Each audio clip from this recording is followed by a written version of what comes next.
I would like, after an awful loss by the Houston Texans, 34-7 to the Vikings on Sunday, I would really like to make fun of teams like the Jacksonville Jaguars last night. I mean, it's rock bottom for Trevor Lawrence, especially when you've got Doug Peterson suggesting that changes could be in order. Trevor Lawrence got picked off by a dead guy last night.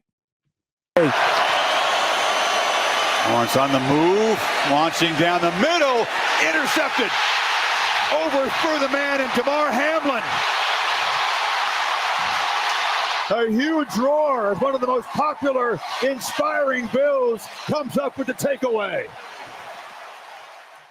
Popular and inspiring, yes. Good? I don't know. He's more of a special teams player. And yet, last night, Trevor Lawrence, with his trademark overthrow, it's the thing that really makes him special among overrated NFL quarterbacks, made Hamlin multiple times look like one of the better defensive backs in the league. Buffalo killed him. And this may say more about Buffalo and their attempts to prove that they are just as good as they were down the stretch last year. But Jacksonville looks so bad. And yet I don't know that we here in Houston, Texas can point a finger and laugh at them. I don't know if we can do that. And there's so much to laugh at. They're 0-3. Trevor Lawrence, statistically, 30th in completion percentage this year, 52.8%. 26th in touchdown percentage at 2.2%. 28th in success percentage at 36%. 23 in yards per attempt with 6.8. 26th in yards per game with 186.7. 26th in passer rating with 75.1. And on top of all of that, Trevor Lawrence has lost his last 8 starts. That one was surprising, but it does make sense given the Jaguars were 8-3 last year after beating the Houston Texans and finished the season 9-8, missed the playoffs, completely whiffed what should have been a layup to win the AFC South.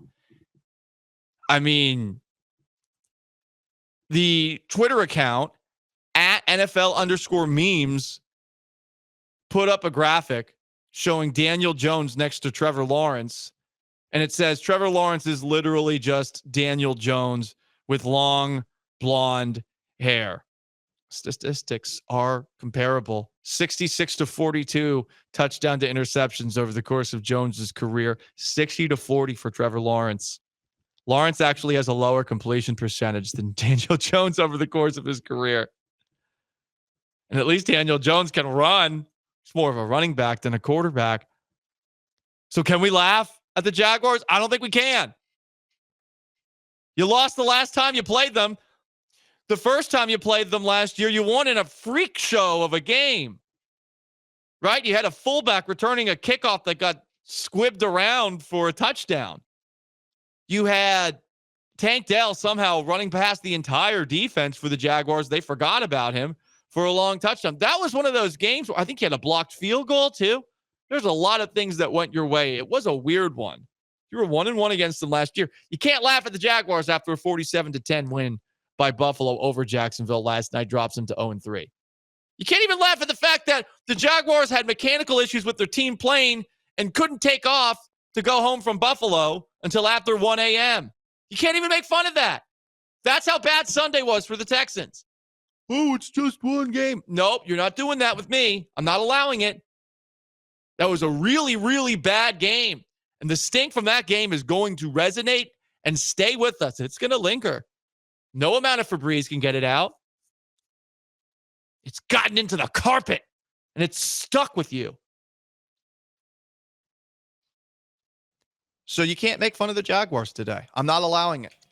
I want to make fun of them. That's why it's a must cover. But I'm not allowing them. It's a must win and against the spread on Sunday. Mm-hmm. So we can go back and make fun of their playing. Yeah. I want all these things for me, for Sean, but because the Texans embarrassed our city on Sunday, they embarrassed our city. Embarrassed us. Let's lose one game. Shut up, you loser. You have no expectations. You have no standards.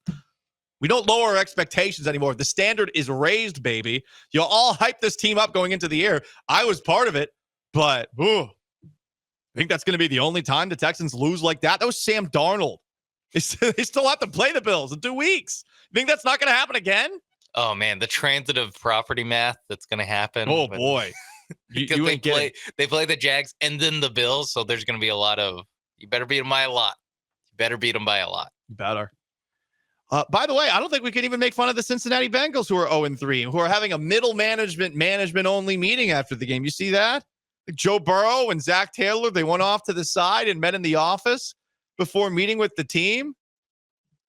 Is that what Joe George is doing right now with the shadowy figure who runs our company? I don't know. Root canal? I don't know. I don't know, Jim. But yeah, Joe is out. He's having his root canals worked on. Multiple. Sorry for the HIPAA violation. But you got Bengals players. Sorry, I'm confusing my jungle cats. You got Bengals players with mouths that keep running checks that they can't cash.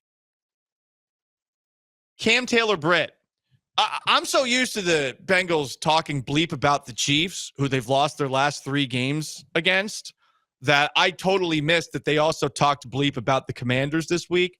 Cam Taylor-Britt said this about the Commanders offense before Jaden Daniels looked like the greatest quarterback ever against them last night. Yeah, composed. They don't make them do a lot, so they keep it really simple for them.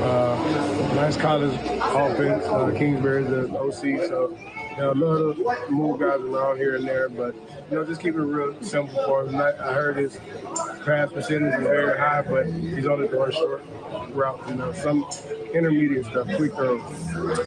They said it was a college offense. Jaden Daniels made the Bengals look like a college defense last night.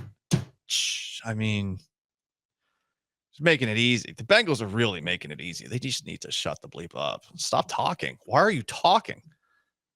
Successful cats, quiet. You got to stalk your prey instead of just constantly braying nonsense.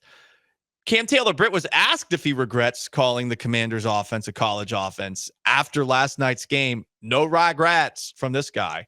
Headlines with your comments about the Commanders offense this week. Do you regret what you said, and can you talk us through what happened from a defensive standpoint tonight? No, ma'am, I do not regret it. And I didn't mean anything malicious out of the comment. It was just made bigger than what it was. Yes, I can eat my words, most definitely. We did take a L today.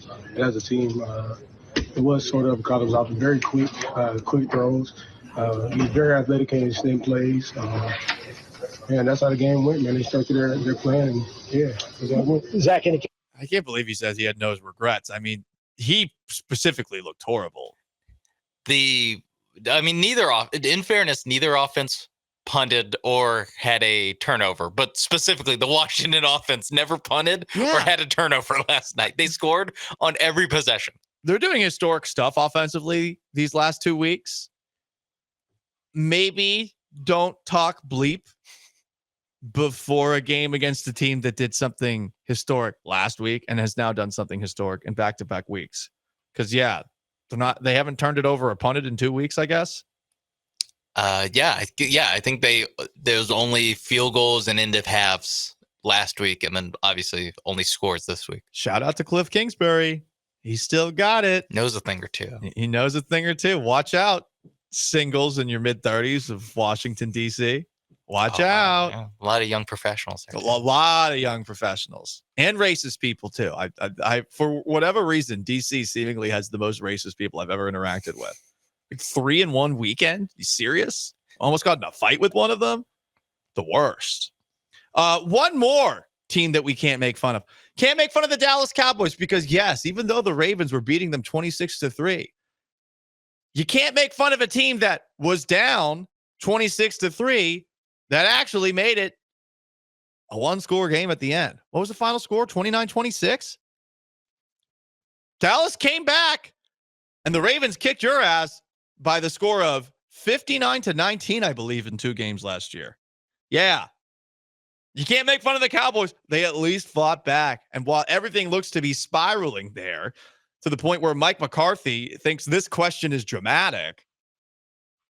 Dick Harris, Forward Star Telegram. I know you said you guys don't have a ton of time for corrections this week, but with Jordan Lewis talking about details, Michael Parsons last night talking about accountability, how do you kind of work those conversations in this? Pretty dramatic there, Nick. I tell you must practice that one. Jeez, I mean, well, hey, Thursday schedule. I mean, that's what we're on. I mean, it's we didn't win the game, so I think that's part of where we are. I mean, so yeah, I think they do a good job of answering your questions. It's emotional after the game, so I'm not ever going to referee emotion on the field or after a game. What a puss! Come on, dude. That was not a dramatic question by any means. Why did you want this job? You knew what comes with being the head coach of the Dallas Cowboys. At least Jason Garrett, who may be the first ever artificial intelligence. I mean, he does seem like a replicant, right? Cells interlinked. Did they do that test with him? Shows no emotion whenever he speaks. He just has that weird, creepy smile. By the way, did you see the FaceTime that he did with Saquon Barkley? I don't want to. I think at like halftime of I don't want to. I might send you a still. Oh no, he's Jason Garrett could handle that job though, because guess what? He is a robot with no emotions.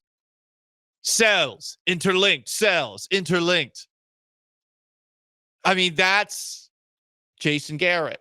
Mike McCarthy took this job voluntarily. He knew what was going to come with it. That is a softball of a question. And you can't even make fun of that. We can't make fun of that here in Houston, Texas, because of how badly the Texans embarrassed us on Sunday.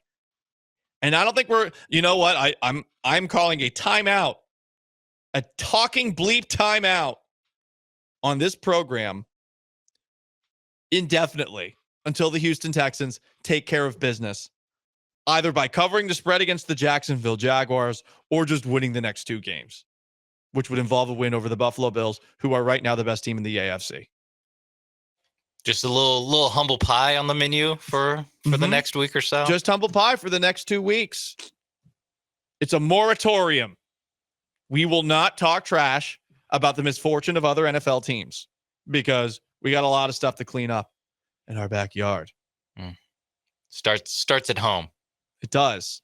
And when you watch an 80s movie and they show that montage of everyone putting everything together, it's all in fast forward. You know what didn't happen in fast forward? Those moments in real life. It took time. Mm-hmm. It took time to put all of that together and to turn the page. And it's going to take time to get this stink out of the air. What do you recommend? Is it Febreze? Is it lighting a candle?